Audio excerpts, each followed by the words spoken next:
Hey guys, I'm going to be teaching you guys how to make a semi-seal, Arizona semi-seal leech. I'm going to be doing the black and red right here. There's 46 different colors of it. It's very good stuff. I think it's one of the best flies to use for all types of fish in Arizona for fly fishing. And these are the tools you will need. You will need an Arizona semi-seal, super glue, head cement, a 2X size 8 hook, a 3.2 millimeter bead head or whatever size, some good sharp scissors, a quick finish or whip finish, and then a bobbin with some thread. Mine does not have that much on it, I know.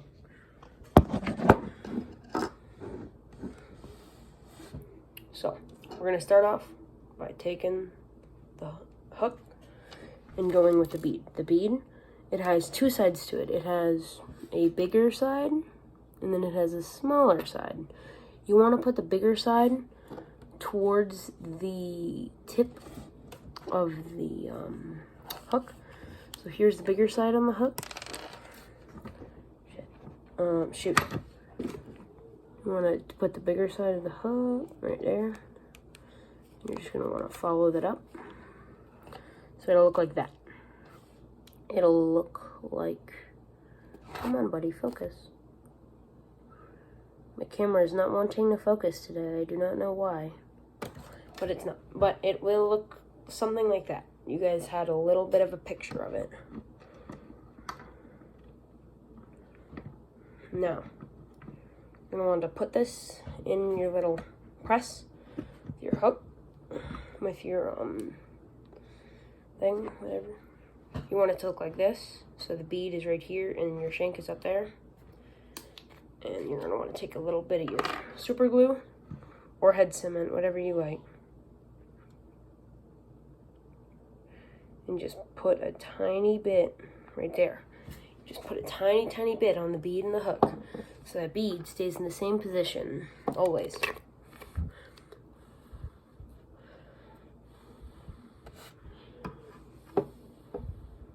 Hey guys, thank you so much for the, like, how much views I've been getting on my videos. I'm actually pretty excited about it. My first ever video I posted, it got 75 views. So now, super glue is dry to touch because I have my fan running. So now you want to start off with your thread, with your thread. You're going to want to wrap it right here next to the bend of the hook.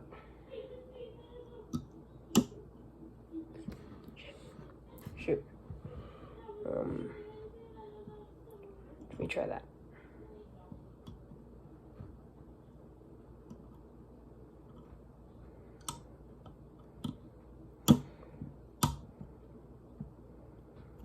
Alright, so you're going to want to wrap it down to the end, or the beginning of where the hook starts. So my camera does not want to focus today, but yeah, it does not want to focus, but you can see the thread and right there. And then there's going to be some extra thread from where you started, so you're going to want to snip that off like this. Just put that in your trash can. Now, you just leave this dangling like this originally. So, what you're going to want to do to start it, you want to grab some Arizona semi-seal, whatever color you like. I use black and red normally. You grab a little bit of a clump of it, so this is enough for over this fly. You want to grab it on one side, pull it. So you're going to want to straighten out all those fibers so they go the same direction. The same exact direction normally. Get it as good as you can. You can never get it perfectly perfect unless you do it for a long time. And I try to make these flies a little bit faster. So now, they're mostly the same direction. You see that? A little danglies off it, it's alright. So now, you're going to want to put that right here so it's dangling off this side of the hook and this side of the hook. So you're going to want to take some really hard wraps with it because you don't want it to come off, because this is almost the best part of the fly. This is what the fish see that get their attention. So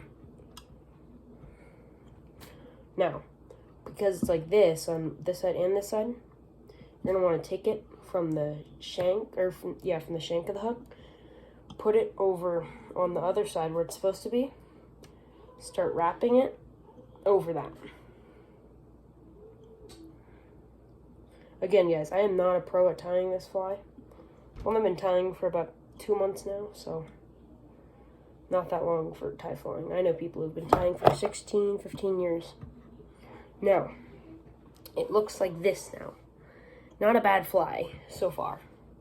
So now, you want to take your clump right here, this little clump of fly you have. By the way, it'll look like this when you're done. This fly right here. It's going to look like this when you're done. This one has a little bit bushy over tail than this one, but I like my tails a little bit less of a bushy tail because I think it gives it a little bit more splash. Now, you want to take a tiny clump of it like this. Wet your fingers, grab it. See that? I'm grabbing onto the thread with the tip of that. Wet your other finger, and then start going one direction, only one direction. See this, guys? Only go one direction with it, or else one way is spinning it on and one way is getting it off. So now, once you've wrapped it, you don't have to do too far because you're gonna have to do this a few times. But now, start right here where this thread was, where it ended. Just start wrapping it. By the way, guys, I do not have the best of the best stuff either. This is like an $80 fly kit, which is pretty cheap for this. I'll grab another one of these little bunches. And then you're going to want to wet your fingers again. This one's still wet, so. These ones I do not sell like professionally or anything, so these are just made for me. I know professionals who like make them and sell them. They just normally wet a sponge, and yeah, they wet a sponge when they do it, so it's not saliva on the thing. Now, you just want to keep doing that while you wrap up to the bead. Now, I normally like my bodies a little bit thicker than my tails because I think it looks personally better, so I'm going to do another bunch. I'm at the very tip right now where the bead is, so now I'm going to do another bunch all the way back down, and then I'm going to do one up, and then that'll be it. Now you just want to go really tight. You want to get as tight of a wrap as you can right next to the fly, or on the side of the fly, because the tighter the wrap, the better it looks. I personally think the tighter the wrap, the better it looks. Now you're going to take another little bunch. These are just tiny little bunches, by the way, guys. You don't have to have anything big to bunch it up. Wet your finger. Now, you want to, bam.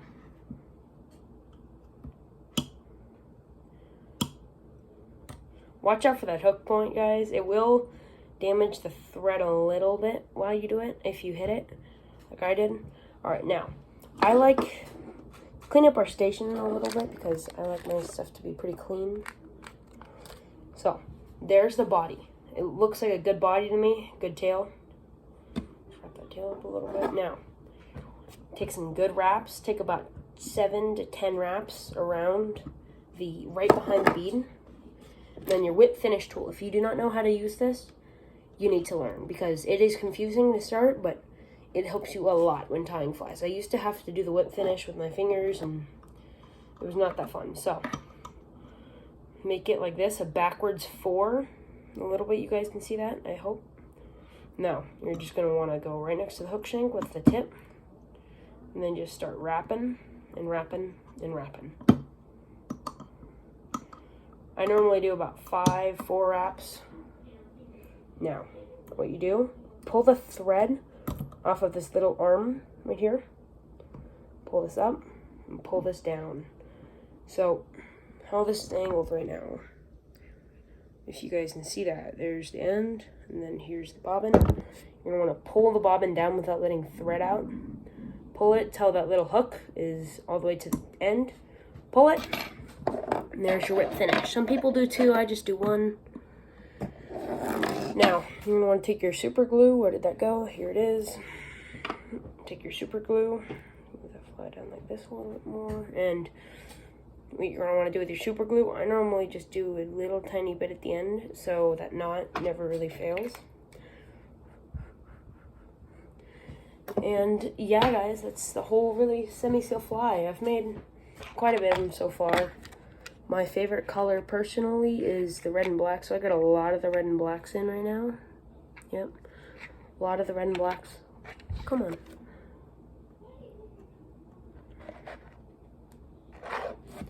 Alright, now, it's about dry now. So, this is what it looks like at the end. Yep. So, you're going to have your bead, your body. I like to keep the little dangly parts off because I think it gives it a little bit more action personally in the water. And then you're going to have the end, a little tail. I do bushier or less bushy. It depends on what waters I'm in. It depends on if I'm on streams or rivers or lakes. It all just depends on the fly, but yeah, I like this fly. It's my personal favorite fly right now. I'm not too big into fly tying, but I think I do a good job on these flies. Bye guys, see you in the next episode. I should be doing a little bit of flathead fishing in the next episode, so